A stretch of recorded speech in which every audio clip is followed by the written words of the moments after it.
ಈಗ ಇಲ್ಲಿ ನೋಡಿ, ಅಲ್ಲಿದ್ದಲ್ಲ ಈಗ ನಾವು ಮೀನ ಮಸೂರದಿಂದ ವಸ್ತುವಿನ ಕೆಲವು ಸ್ಥಾನಗಳಿಗೆ ಉಂಟಾಗುವ ಪ್ರತಿಬಿಂಬಗಳ ರೇಖಾಚಿತ್ರಗಳನ್ನು ನಾವು ಅಲ್ಲಿ ಕಲ್ತಿದ್ವಿ. ಏನು ನಾವು ರೇಖಾಚಿತ್ರಗಳನ್ನು ಕಲ್ತಿದ್ವೋ ಆ ಪ್ರತಿಬಿಂಬಗಳ ಸ್ಥಾನ ಮತ್ತು ಪ್ರತಿಬಿಂಬ ಸ್ವಭಾವವನ್ನು ಅದನ್ನು ನಾವು ಇಲ್ಲಿ ಪ್ರಯೋಗದ ಮೂಲಕ ತಿಳ್ಕೊಳ್ಳೋಣ. ಈಗ ಇಲ್ಲಿ ನಾನೊಂದು ಸ್ಕೇಲನ್ನು ತೆಗೆದುಕೊಂಡಿದ್ದೀನಿ. ಇದು 100 ಸೆಂಟಿಮೀಟರ್ ಇದೆ. 100 ಸೆಂಟಿಮೀಟರ್ದಲ್ಲಿ ಮಧ್ಯಕ್ಕೆ 50 ಸೆಂಟಿಮೀಟರ್ ನಾನು ಪೀನ ಮಸೂರವನ್ನು ಕುಣಿಸಿದ್ದೀನಿ. ಇಲ್ಲಿ ನೋಡಿ, ಪೀನ ಮಸೂರ ಕರೆಕ್ಟಾಗಿ ಮಧ್ಯಕ್ಕಿದೆ, 50 ಸೆಂಟಿಮೀಟರ್ ಇಟ್ಟಿದ್ದೀನಿ, ಗುರ್ತು ಮಾಡಿದ್ದೀನಿ. ಎಷ್ಟು ಜನ ತಗೋಬೋದು, ಒಟ್ಟು ನೀವು 0 ಗುರ್ತು ಮಾಡ್ಕೊಂಡಿದ್ರಲ್ಲ, ಅದು ಮಸೂರದ ಸ್ಥಾನ 0 ಅಂತ ಹೇಳಿದ್ನಲ್ಲ, ಅದರ ಇಲ್ಲಿ ನಾನು 50 ಸೆಂಟಿಮೀಟರ್ ಕರೆಕ್ಟಾಗಿ ಅದಕ್ಕೆ ಒಂದು ತಗೊಂಡಿದ್ದೀನಿ. ಈಗ ಇಲ್ಲಿ ಪೀನ ಮಸೂರದಿಂದ F1 ಗುರ್ತು ಮಾಡ್ಕೊಂಡಿದ್ದೀನಿ.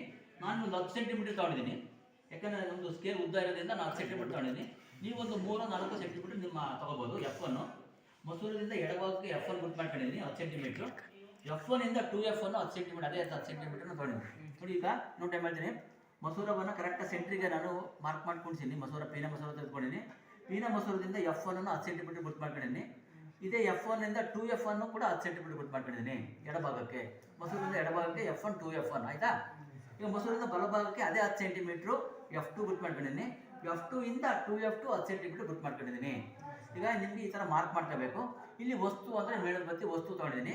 ನಿಮ್ಮ ಮೊದಲನೇ ಚಿತ್ರ ನೋಡಿ, ಬಿ ಚಿತ್ರವನ್ನು ಗಮನಿಸಿ ನೋಡಿದಾಗ ಇಲ್ಲಿ ಈಗ ನಾವು ವಸ್ತುವನ್ನು 2F1 ಇಂದ ಆಚೆ ಇಟ್ಟಿದ್ದೀವಿ. ವಸ್ತುವನ್ನು ಎಲ್ಲಿಟ್ಟಿದ್ದೀನಿ?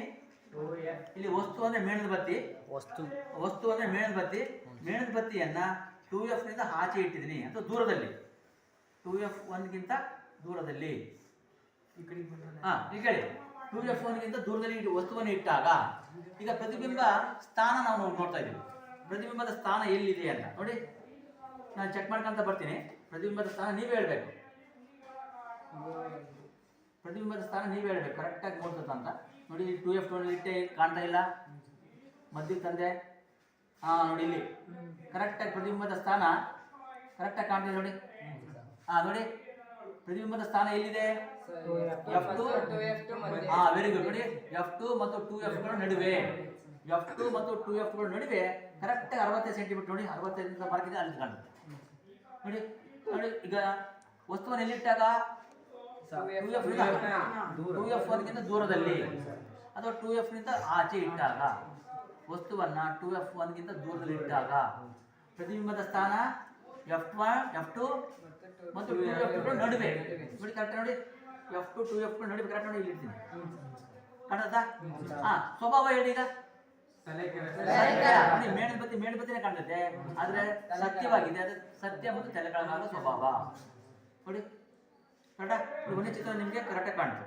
ಈಗ ವಸ್ತುವನ್ನು 2F ನಿಂದ ಆಚೆ ಇಟ್ಟಾಗ ನಿಮಗೆ F2 ಮತ್ತು 2F ನಡುವೆ ಪ್ರತಿಬಿಂಬದ ಸ್ಥಾನ ಗುರುತಿಸಿದ್ರಿ. ಈಗ ನೆಕ್ಸ್ಟ್ ವಸ್ತುವನ್ನು 2F1 ಮೇಲೆ ಇಟ್ಟಾಗ ನೋಡಿ, ಕರೆಕ್ಟಾಗಿ 2F1 ಮೇಲೆ ಇಟ್ಟಿದ್ದೀನಿ ವಸ್ತುವನ್ನು. ಇಲ್ಲಿ ವಸ್ತು ಅಂದರೆ ಮೇಣದ ಬತ್ತಿ ಅಂತ ಅರ್ಥ ಮಾಡ್ಕೋಬೇಕು. ಈ ವಸ್ತುವನ್ನು 2F1 ಮೇಲೆ ಇಟ್ಟಾಗ ಪ್ರತಿಬಿಂಬದ ಸ್ಥಾನ ನೋಡಿ, 2 ಮೇಲೆ 2F1 ಮೇಲೆ ಇಟ್ಟಾಗ ಪ್ರತಿಬಿಂಬದ ಸ್ಥಾನ ಎಲ್ಲಿದೆ? 2F2 ನಲ್ಲಿ ಪ್ರತಿಬಿಂಬ ಸ್ಥಾನ 2F2 ನಲ್ಲಿ. ಸ್ವಭಾವ ಸತ್ಯ ಮತ್ತು ತಲೆಕೆಳಗ. ಮೇಣದ ಬತ್ತಿನೇ ಕಾಣ್ತದೆ, ಆದ್ರೆ ಸತ್ಯವಾಗಿದೆ. ಅದೇ ಸತ್ಯ ಮತ್ತು ತಲೆಕೆಳಗ ಸ್ವಭಾವ ಕಾಣುತ್ತೆ. ಎಲ್ಲರಿಗೂ ನೋಡಿ, ವಸ್ತುವನ್ನ 2F ನಿಂದ ಆಚೆ ಇಟ್ಟಾಗ 2F2 ಮತ್ತು F2 ನಡುವೆ ನೋಡಿ, ರಿಪೀಟ್ ಮಾಡ್ತಿದ್ದೀನಿ. ವಸ್ತುವನ್ನ 2F1 ನಿಂದ ದೂರದಲ್ಲಿ ಇಟ್ಟಾಗ ಪ್ರತಿಬಿಂಬದ ಸ್ಥಾನ F2 2F2 ನಡುವೆ. ಒಂದೇ ಚಿತ್ರ ಓದೋದನಪ್ಪ. ಎರಡನೇ ಚಿತ್ರ ಬರೋಣ. ವಸ್ತುವನ್ನ 2F1 ಮೇಲೆ ಇಟ್ಟಾಗ ಕರೆಕ್ಟ್ 2F2 ಮೇಲೆ ಮಾಡುತ್ತೆ ನೋಡಿ. ಪ್ರತಿಬಿಂಬದ ಸ್ಥಾನ ಎಲ್ಲಿದೆ? 2F2 ನಲ್ಲಿ. ಅರ್ಥದೇನಪ್ಪ? ಮರಿಬಾರ್ದು. ಸತ್ಯ ಮತ್ತು ತಲೆಕೆಳಗ. ಈಗ ನೆಕ್ಸ್ಟ್ F1 ಮತ್ತು 2F1 ನಡುವೆ ಇಟ್ಟಾಗ ನೋಡಿ, 30-40 ಮಧ್ಯೆ 35 ಇಡ್ತೀನಿ ನೋಡಿ. ನಾನು ಇಲ್ಲಿ ಮೊದಲು ಇದ್ದೀನಿ ನೋಡಿ. ನೋಡಿ ಎಲ್ಲಿ ಮುಟ್ಟಿದೆ? 2F2 ಆಚೆ ಮುಟ್ಟಿದೆ. ಆದ್ರೆ ಇದು ವಸ್ತುವಿನ ಗಾತ್ರಕ್ಕಿಂತ ದೊಡ್ಡದು, ಹೌದಾ? ನೋಡಿ, ವಸ್ತುವಿನ ಗಾತ್ರಕ್ಕಿಂತ ದೊಡ್ಡದು. ಮತ್ತೆ ಸ್ವಭಾವ ಸತ್ಯ ಮತ್ತು ತಲೆಕೆಳಗ ಸ್ವಭಾವ ನೋಡಿ. ನೆಕ್ಸ್ಟ್ ಮತ್ತೆ ನೋಡಿ, ನಾನು ಈಗ ಮಾಡಿದ್ದಲ್ಲಿ F1 ಮತ್ತು 2F1 ನಡುವೆ ಇಟ್ಟಾಗ 2F2 ಆಚೆ ನೋಡ್ತು, ವಸ್ತುವಿನ ಗಾತ್ರಕ್ಕಿಂತ ದೊಡ್ಡದು ಪ್ರತಿಬಿಂಬ. ನೆಕ್ಸ್ಟ್ F1 ಮೇಲೆ ಇಟ್ಟಾಗ F1 ಮೇಲೆ ಇಟ್ಟಾಗ ನೋಡಿ ಎಲ್ಲೋ ಅನಂತದಲ್ಲಿ ಮೂಡುತ್ತೆ. ಅನಂತದಲ್ಲಿ ನೋಡಿ ಎಲ್ಲೋ ಅಲ್ಲಿ ಮೂಡುತ್ತೆ. ಅದು ಅನಂತ ದೂರ ಅಂತ ನೋಡಿ. ಅದು ಯಾವುದು ಚಿತ್ರ ನಂಬರ್ ಸಿ ಇ ನೋಡಿ. ಗೊತ್ತಿಲ್ಲಪ್ಪ, ವಸ್ತುವನ್ನ ನಾವು ಎಲ್ಲಿರ್ತೀವಿ 2F1 ಆಚೆ ಇಟ್ವಿ, ಮಧ್ಯೆ ಬಂತು F2 ಮತ್ತು 2F2 ಮಧ್ಯೆ ಬಂತು, 2F1 ಮೇಲೆ ಇಟ್ವಿ, F2 ಮೇಲೆ ಮುಡ್ತು, 2F2 ಮೇಲೆ ಮುಡ್ತು, F1 ಮತ್ತು 2F1 ಮಧ್ಯೆ ಇಟ್ಟಾಗ F2 ಆಚೆ ಬಂತು. F1 ಮೇಲೆ ಇಟ್ಟಾಗ ಅನಂತ ನೋಡಿ ಗೋಡೆ ಮೇಲೆ ಕಾಣ್ತದೆ ಕರೆಕ್ಟಾ. ಇದು 4 ಚಿತ್ರಗಳು ಕಳಿಬೇಕು. 1 2 3 4 ಚಿತ್ರ ಪ್ರಯೋಗ ಮಾಡಿ. ಇದು ಪೀನಮಸೂರ ಚಿತ್ರ ಅಲ್ವಾ. ನಿಮಗೆ ಮಾರ್ಕ್ ಮಾಡ್ಕೊಂಡು ಬರಬೇಕು ಕರೆಕ್ಟಾಗಿ. ನಾವು ಯಾವುದೇ ಒಂದು ಒಂದು ಸರಳ ರೇಖೆ ಹಿಡಿತೀರಾ, ಮಧ್ಯೆ ಒಂದು ಬಿಂದು ಬಿಟ್ಟು ಮಾಡ್ತೀರಾ, ಆ ಕಡೆಯಿಂದ F1 ಒಂದು 3 ಸೆಂಟಿಮೀಟರ್ ತೊಗೊಂಡ್ರೆ ಮಾಡಾಗೆ ಆ ಕಡೆ ಒಂದು 3 ಸೆಂಟಿಮೀಟರ್ 2F1, ಅದರ ಬಲ ಕಡೆ F2 3 ಸೆಂಟಿಮೀಟರ್ ತೊಗೊಂಡ್ರೆ ಆ ಕಡೆ 2F ತೊಗೊಂಡ್ರೆ 3 ತೊಗೊಂಡ್ರೆ 4 ಹಾಕ್ಬಿಟ್ಟು ಸಮಾಂತರ ಇರಬೇಕು ನೋಡಿ. ನಾನೀಗ 50 ಸೆಂಟಿಮೀಟರ್ ಇರುತ್ತೆ, ಇಲ್ಲಿ 10ಕ್ಕೆ ನಾನು F1 ಮಾಡ್ಕೊಂಡೆ, ಮತ್ತೊಂದು 10 2F1 ಮಾಡ್ಕೊಂಡೆ, ಅದರ 10ಕ್ಕೆ 10 ಸೆಂಟಿಮೀಟರ್ 2F2, 10 ಸೆಂಟಿಮೀಟರ್ 2F2. ಇಲ್ಲಿದ್ದ ಇಲ್ಲಿ ತಗೋಬೇಕು. ಮಸೂರದಿಂದ F1 10 ಸೆಂಟಿಮೀಟ್ರು, F1ನಿಂದ 2F1 10 ಸೆಂಟಿಮೀಟ್ರು. ಅರ್ಥದಾ?